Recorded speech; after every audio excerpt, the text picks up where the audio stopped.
ញញឹមជាភាសាសាកលដែលផ្ដល់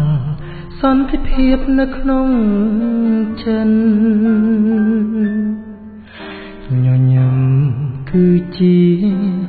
កាយវិការរីករាយពិនញញឹមគឺចិត្តដែលស្មោះសរញញឹមរំលេចសន្តិភាពជ្រួតជ្រាបឲ្យមានរស្មីសិលធម៌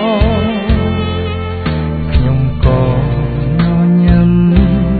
អ្នកក៏ញញឹមឲ្យបានល្អញញឹមដាស់អំណរក៏សាងសន្តិភាពស្នាមញញឹមគឺជាក្តីសង្ឃឹមមួយដែលជួយឲ្យមនុស្សយើងអាចរំរួលជាសាំងសេនគ្រីតែពួកគេទាំងនោះអាចនឹងរំរួលក៏ព្រមតែស្នាមញញឹមញញឹមបងកប់នឹងក្តីស្រឡាញ់ផ្ដើមចេញពីក្នុងដួងចិត្តគ្រាន់តែជាសញ្ញាតែខ្លឹមសារតែល្អពេកពិនញញឹមពីក្នុងចិត្តញញឹមសន្តិភាព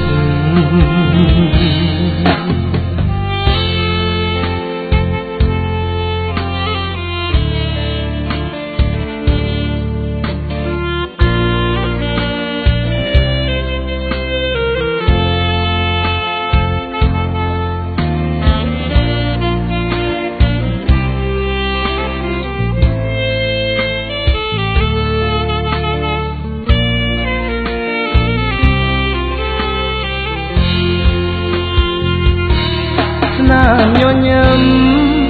គឺជាក្តីសង្ឃឹមមួយដែលជួយឲ្យមនុស្សយើងអាចរំរួលជាសាំងសេនគ្រីតែពួកគេទាំងនោះអាចនឹងរំរួលក៏ព្រមតែស្នាមញញឹម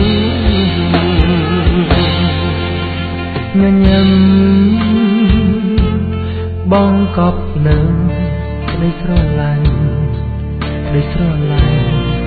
ផ្ដើមចេញពីក្នុងដួងចិត្ត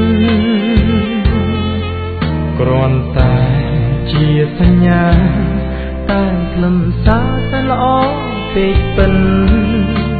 ញញឹមពីក្នុងចិត្តញញឹមសន្តិភាពគ្រាន់តែជាសញ្ញាតែខ្លឹមសារតែល្អពេកពិនញញឹមពី